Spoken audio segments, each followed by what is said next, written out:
Back in the 19th century, 1872 actually, a book was published called Around the World in 80 Days.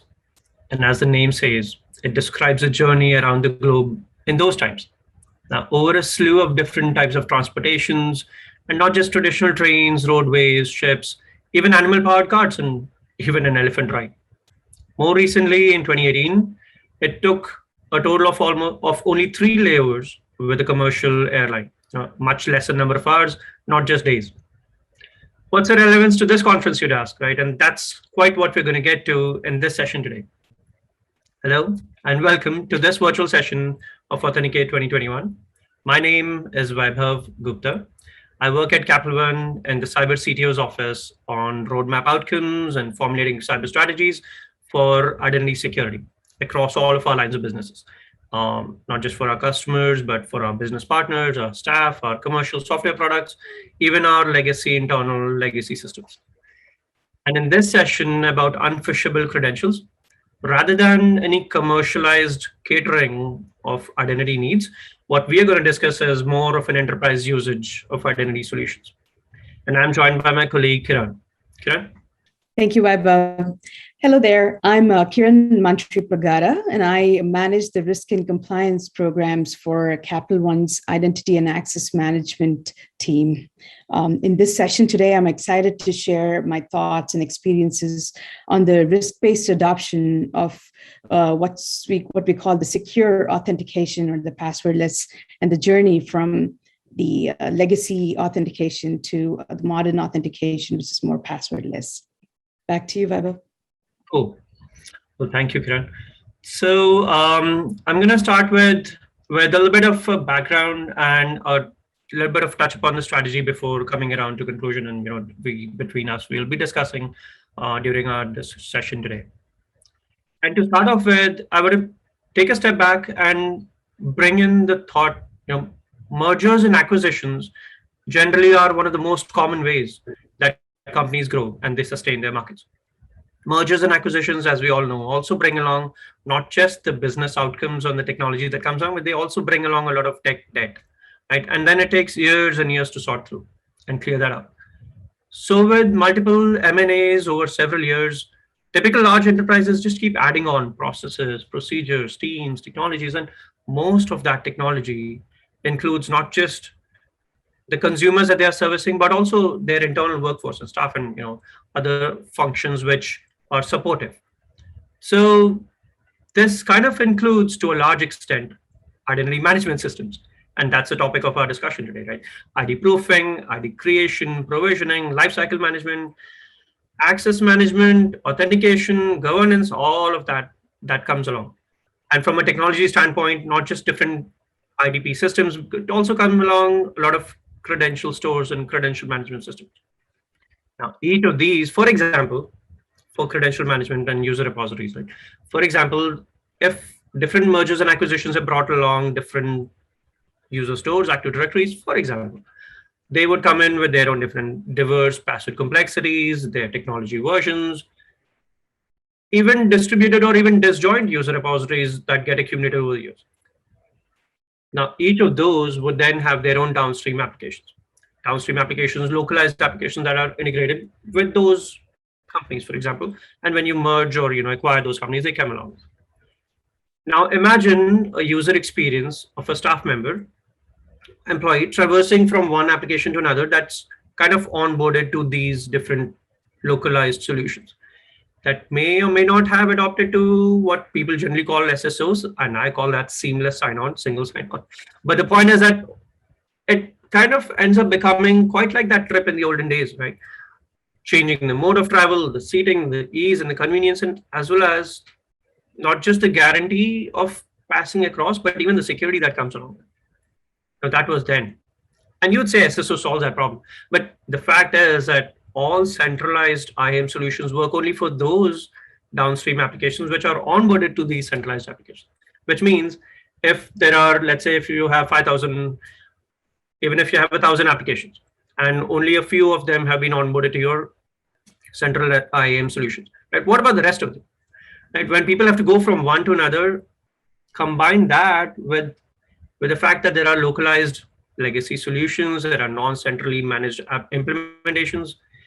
Just think of the user journey, right? It takes the user's journey across those applications back to that novel from the olden days. And now take a step back and think that it's not just the user experience, but it's a company's ability to move forward into adopting those modern solutions. And we're going to get to the topic about FIDO2 and unphishable credentials in a moment. But the fact that all of these disjoint systems or unadopted systems, they kind of pose a challenge and hindrance in moving forward. And then come along the pull from the industry, the pull from regulatory requirements, audit requirements, compliance expectations. And that's not just that, right? From a cyber perspective, there are bad actors who keep pressure testing your systems, and not just from an infrastructure, but you would notice a lot of our identity breaches in the past or in the recent past have been identity breaches. Now the complexity doesn't stop there. Everybody's adopting the cloud, right? And people are doing it either as point solutions or hybrid solutions. Either they are fast paced or they're doing it ground up. And it's a huge complex situation. So the question is, how do you get across to the other side of adopting a unified experience, quite compared to modern airliners that I was talking about earlier, versus the experience that was there back in the 19th century, right? And the leap comes not just with the continuous pursuit of technology, it also is from pausing to think and strategizing your path forward. Questions like, and I'm taking up a lot of time, and I'm going to get to conclude this part in a minute, and I'll hand it over to Kiran. But there are questions like, is this even the right thing to adopt, in siloed implementations, or is passive proliferation in different Active Directory domains? Should you directly jump from multiple AD domains, for example, to passwordless? Should you go through U2F? Should you build ground up, or should you just chase after the shiny toys, right? And all of these, maybe even to the fact that should you let go of your AD and move into Azure? Things like not just Azure, any cloud-based identity solution. Should you own your identities, or should you outsource them to a SaaS provider? Now, the point is that while you're working on your identity strategy, right, think of the full picture. Identify gaps in not just adoption across the applications, but even your various user personas. And then factor in non-centralized legacy tech, to avoid standalone experiences. So the key there is to have your cyber standards and policies be the backbone. Whether it's signing new legal contracts with the third-party service providers, your capability assessments when purchasing costs, even when dealing with staff augmentation suppliers, right? And that's where governance and audit functions come in. Governance not just of your centralized solutions, but even for downstream applications, as well as applications which have not yet adopted. So before I get to the bottom line of this journey, I'll take a pause there. Kiran, you have been a lot more closer in getting some of these applications adopted, right, across enterprise. I'll hand it over to you, and please share your thoughts. Yeah, absolutely. So great thoughts, Vaibhav. Absolutely. There are a lot of risks out there, a lot of solutions out there for companies to adopt and things like that. But before we talk about any solution, rolling out different solutions, what works right for an enterprise or not, let's talk about what are the risks that we're trying to solve here, right? When we talk about secure authentication, well, typically or historically, we've been using the typical credential ways of using the user credentials like a password and username to log into any system or an asset, right? And there are a lot of risks associated to that. One, users tend to reuse the same credentials for multiple services. That first becomes like the single point of failure, right? And then the second thing is administrators usually have a lot of challenges managing those credentials across various systems and monitoring those and controlling those. Like, for example, even if we have to talking about cyber standards and policies, rolling out password policies and requirements across various applications in your enterprise and controlling them and auditing, managing the audit trails for them becomes a nightmare, right? that also opens doors, and it becomes, provides opportunities for malicious threat actors to easily crack those passwords and gain access to those user credentials, which will then lead to compromised credentials. And of late, we've been seeing a lot in the news, the data breaches, the data theft, phishing attacks, all those things that are on the news these days. Combining with those security risks, regulations play a big role in here. Compliance, right? We all know the financial industry, being regulated by FFIEC, then IC, and then we have the PCI DSS requirements and the GDPR requirements. All these requirements, implicitly or explicitly, they require strong authentication solutions. And being in violation with any of those requirements isn't a place where the organizations want to be, right? So investing in a secure authentication solution is a recommended approach to fight off these attacks and phishing attacks or intrusions, and it has the benefit of keeping the company compliant. So implicitly or explicitly, all these regulations require strong authentication solutions, right? And being in violation with any of these regulatory requirements isn't a place where we want to be. So the solution is investing in a secure authentication solution, which will fight off the phishing attacks and intrusions and has the attached benefit of keeping the organization compliant with all these regulations. So we know we have to be compliant with regulations. We know we have to address the risks, but how do we get from point A to point B? And how can we secure the organization, right? So moving from legacy authentication, which is user ID and password, to a more modern authentication, which is user ID, password with an added layer of security, like your multi-factor authentication, or moving towards the passwordless solution. And that itself is a journey. And we all know that we cannot go from point A to point Z without a journey, right? So the key is to understand the path, the route, and the risks that are in your journey, and plan for those ahead in time. So first step in your journey is to get control over the applications in your organization. So dig up your CMDB, dig up any asset management system that an organization has, or any other applications, that tool that gives you an idea of total number of applications in your enterprise. And create an inventory. Understand what type of authentication those applications are using, legacy, any new applications being onboarded, and things like that. Once you have the inventory, we all know that federation reduces the risk, right? Friction. Hence, group those applications that can be authenticated via single sign-on. So here, your journey of single sign-on begins. Create a portal for those, and so that way, once you group those, deploying other passwordless solutions or your modern authentication solutions becomes easy and less challenging. And once SSO is rolled out, then plan out for your next phase, which is rolling out the MFA. So rolling out MFA to thousands of applications in the enterprise could be challenging and daunting, because applications teams have to work with various MFA technology stacks to roll out the MFA solution. And most companies, that becomes a point of failure, and they often face a lot of resistance from the app teams.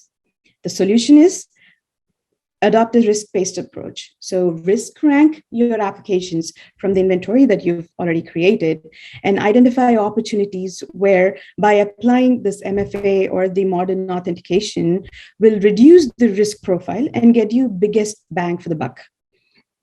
In this journey, you'll also identify and become aware of a lot of these legacy apps, unprotected services, and unknown apps. So organizations should develop a risk-based approach around those applications as well. So far, we talked about going from legacy authentication to rolling out MFA using a risk-based approach. Now let's see how can we get from this point to the next phase, which is more your passwordless solution. right? So, and in that phase, in that journey, the first thing that you do is increase the trust in authentication. So the first step we need to do is identify and understand all the devices being used in your authentication mechanism, like devices used to access the asset, devices used to access as used as secondary factor for authentication. And then the next step is to establish the device trust. So this is done by performing continuous risk detection. So gather data from various activity logs, your SIM tools, like examples like users logging in from abnormal IP addresses or malware detected in any devices.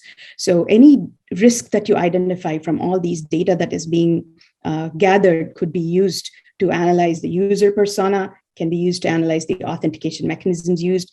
And then based on this data and the regulations that are being, the requirements that are being driven by the regulations, what we need to do is make intelligent decisions. So gather these data, make intelligent decisions by developing policies and apply those policies. Then monitor the risk profile by applying these rules and policies. Once we know we are at that phase where we are making intelligent decisions through the risk or the risk profiles of these various applications and the data being gathered through to your devices and SIM logs and all that. The next phase in your journey is to select some use cases and groups to implement passwordless solution, right? So the key to this in this journey and in this step especially is optimizing the architecture, right? So use and adopt architecture that can be applied to various use cases. So sustainability is what we're talking about here.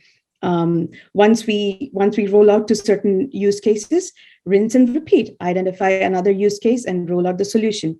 So in this journey, in each phase, you'll identify your challenges, identify the risks, come up with the mitigating action plan for each of those risks as you roll out the next phase and next, in your rinse and repeat process, make sure those risks identified in the previous step are being addressed and you create a fresh risk log. So continue to federate, continue to put more applications behind the SSO and then your passwordless portal.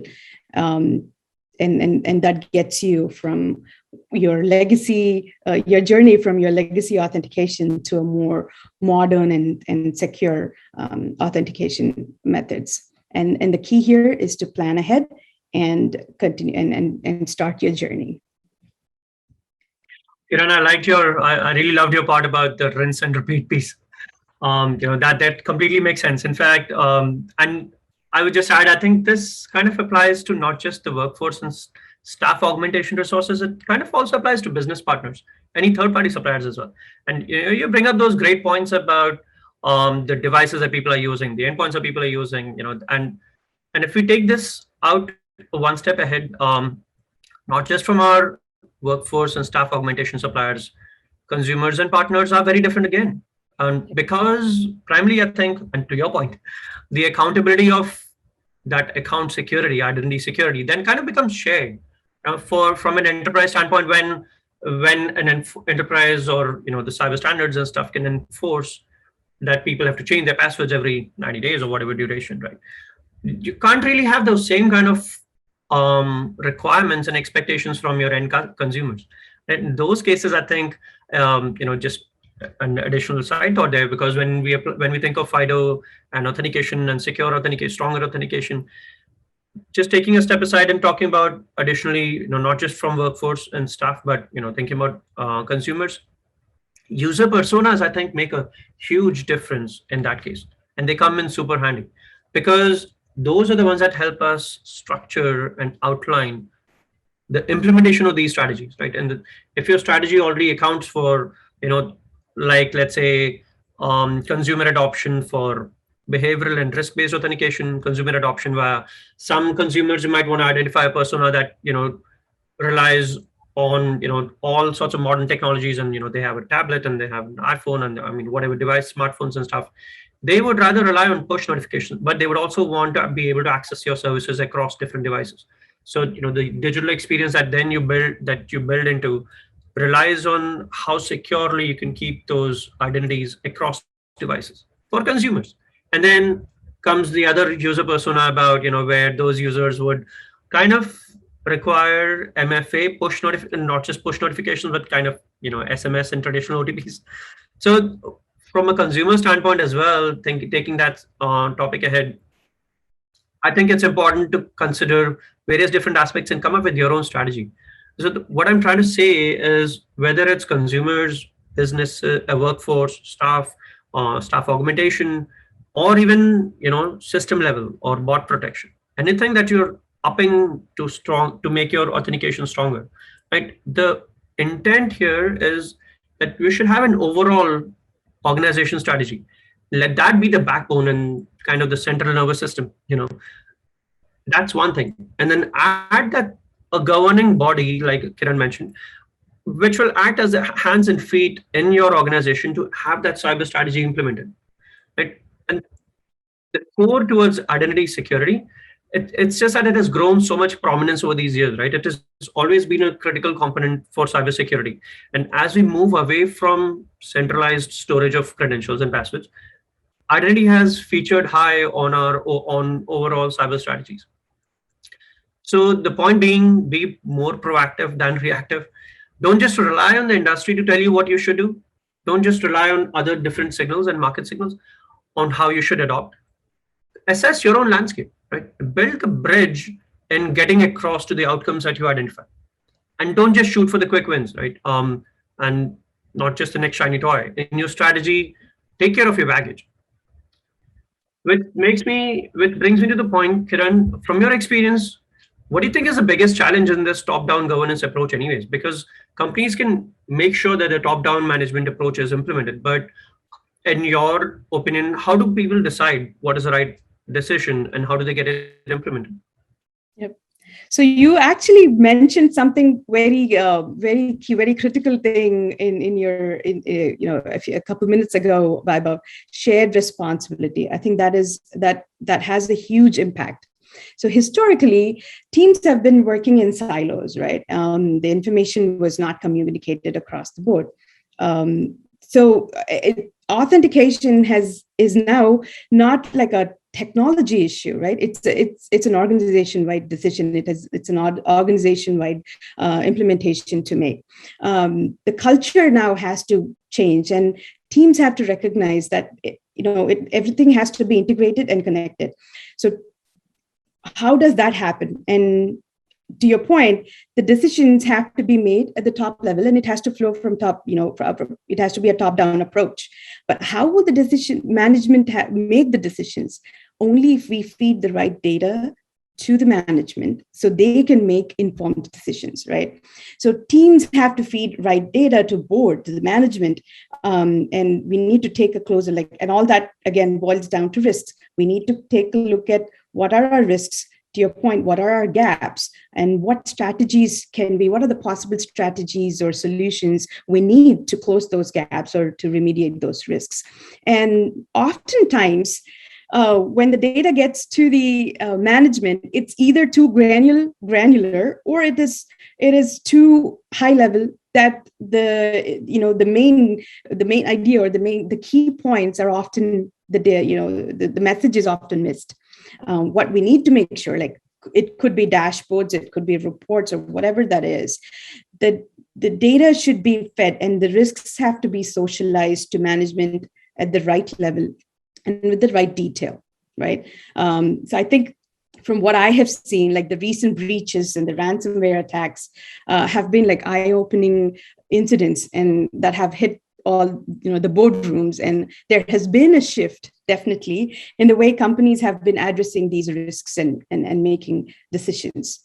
So I definitely do agree, Vaibhav, that enterprises or companies have to move from the reactive mode to the more proactive mode by strategizing everything and try to determine what is the right approach for the company. And it is definitely a tailored approach. It's not like one size fits all, right? So it definitely has to be an informed, integrated approach, a collaborative approach from within the teams. And the message has to go up to the management to be able to make the right decisions for the enterprise.